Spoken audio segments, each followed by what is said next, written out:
নমস্কার। আমি আজকে আপনাদের কাছে অপশান মার্কেটের ব্যবহার আমাদের কতটা সুবিধা দিতে পারে সেটা নিয়ে কিন্তু আলোচনাতে আসব। ভালো করে ব্যাপারটাকে মন দিন। ধরুন, অনেকে সুইং পদ্ধতিকে ব্যবহার করে, কিন্তু আপনি যদি সুইং পদ্ধতি হোক বা বিভিন্ন চার্টের মাধ্যমে হোক, ধরুন আপনি কোনো চার্টের মাধ্যমে একটা সিদ্ধান্তের মধ্যে এলেন, সিদ্ধান্তের মধ্যে আসার বাদে আমি আপনাদেরকে বলবো যে আপনি সুইং পদ্ধতি হোক বা বিভিন্ন চার্ট দেখে আপনি যখন কোনো সিদ্ধান্তের মধ্যে আসছেন, সেই সিদ্ধান্তটাকে যখন আপনি মার্কেটে ব্যবহার করবেন, সেটাকে অপশানের মাধ্যমে ব্যবহার করলে সবচেয়ে ভালো হয়। ব্যাপারটা কীরকম? ধরুন আমি কোনো একটা চার্টের অ্যাঙ্গেলে বা কোনো একটা পদ্ধতির অ্যাঙ্গেলে আনছি। ধরুন কোনো একটা শেয়ারের দাম আছে বাজারে হয়তো অ্যাভারেজ 500 টাকা। ধরুন এইখান থেকে শেয়ারটা এই হচ্ছে, এই হচ্ছে, এই হচ্ছে, এই হচ্ছে, ধরুন এই অ্যাভারেজ এই দামটা হচ্ছে 500 টাকা। একবার এই শেয়ারটা এখানে আপ হয়ে এখানে লো হয়ে আবার হয়তো এখানে গিয়ে আবার ফিরে এসছে। এবার আমাদের চার্টগত কারণে হয়তো আমরা জানি যে এবার এই শেয়ারটা যদি এখান থেকে এই অবধি যায়, এবার কিন্তু ও এখান থেকে ভেঙে দিয়ে হয়তো এখানে আপ হয়ে যাবে। যেহেতু ও একবার গিয়ে ফিরে এসে আবার গিয়ে ফিরে এসে আবার এখানে এসছে, আমাদের অঙ্ক এবার বলছে ও কিন্তু এবার 500 টাকা থেকে, আমরা যদি 500 টাকাতে শেয়ারটাকে বাই করি, ও কিন্তু 500 টাকা থেকে এবার হয়তো অনেকটা বেড়ে যাবে, 550 বা 520 বা 530 বা 580 বা 600 যাই হোক হয়তো যাবে।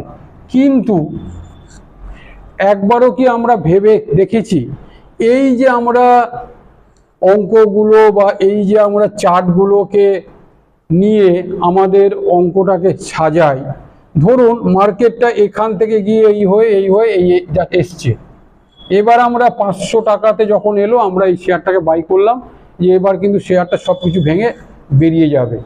কিন্তু ধরুন আপনি এতদিন অপেক্ষা করার বাদে একটা সিদ্ধান্তে এলেন যে এই 500 টাকাতে শেয়ারটাকে কিনবেন।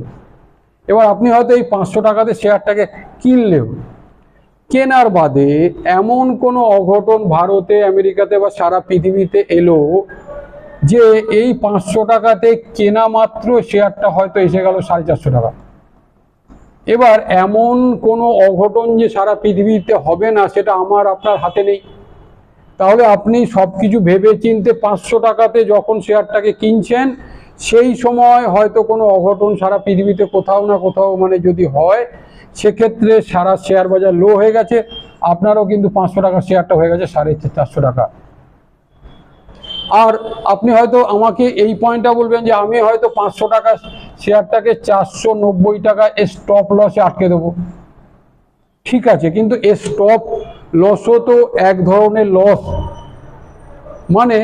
আপনি এত কিছু অঙ্ক দেখার বাদে 500 টাকাতে যখন শেয়ারটাকে কিনছেন, তখন কোনো অঘটন হলো, তখন কিছু হলো, আপনি কিন্তু শেয়ারটা ধরুন এখানে লো হয়ে গেল, আপনি স্টপ লস দিয়ে শেয়ারটা থেকে বেরিয়ে গেলেন, আপনার কিন্তু 10 টাকা পার ইউনিটে লস হলো।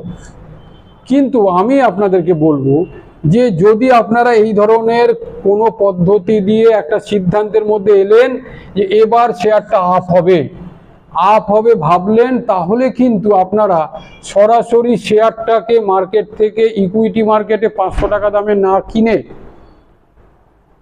এই যে 500 টাকা থেকে একটুখানি নিচে আসুন, 450 বা 400 টাকার স্ট্রাইক রেটের বাজারেও কিন্তু পুট আছে।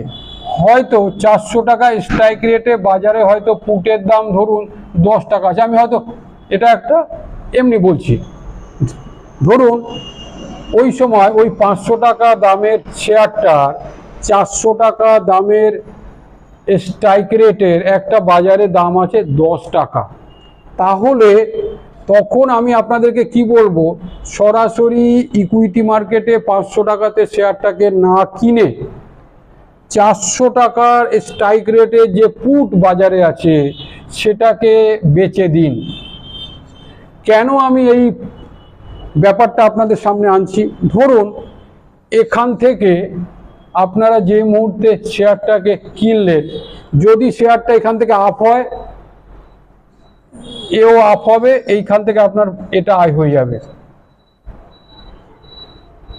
আপনিও হয়তো জাস্ট ইকুইটি মার্কেট এখান থেকে বাই করেছেন, এখান থেকে আপ হলো, আপনার আয় হবে। কিন্তু যদি আপনি যখন এটাকে 500 টাকায় বাই করলেন, তখন কোনো অঘটন হলো, তখন কোনো ব্যাড নিউজ এলো, তাহলে তো শেয়ারটা এখান থেকে 450 টাকা এসে যাচ্ছে, আপনার কিন্তু 50 টাকা লস হচ্ছে। আমি বলবো, যদি আপনি ধরুন এই ইকুইটি মার্কেটে 500 টাকাতে না কিনে 400 টাকা দামের আপনি যদি পুট বেচতেন, যদি শেয়ারটার দাম 450 টাকাও আসতো, বা আমি মনে করলাম এমন কোনো খবর এসছে যে শেয়ারটা 100 টাকা দাম লো হয়ে গেছে, 400 টাকা যা এসে গেছে, তাহলে যে ভদ্রলোক ইকুইটি মার্কেটে শেয়ারটাকে কিনতো, তার কিন্তু পার ইউনিটে 100 টাকা লস হতো, কিন্তু আপনার তখনও কিন্তু 10 টাকা পার ইউনিটে কিন্তু আয় হয়ে যায়।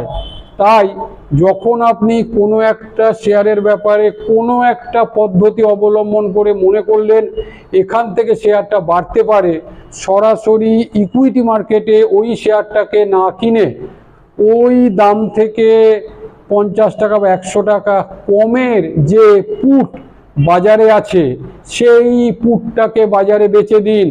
তাহলে কিন্তু মার্কেট লো হলেও আপনার কিন্তু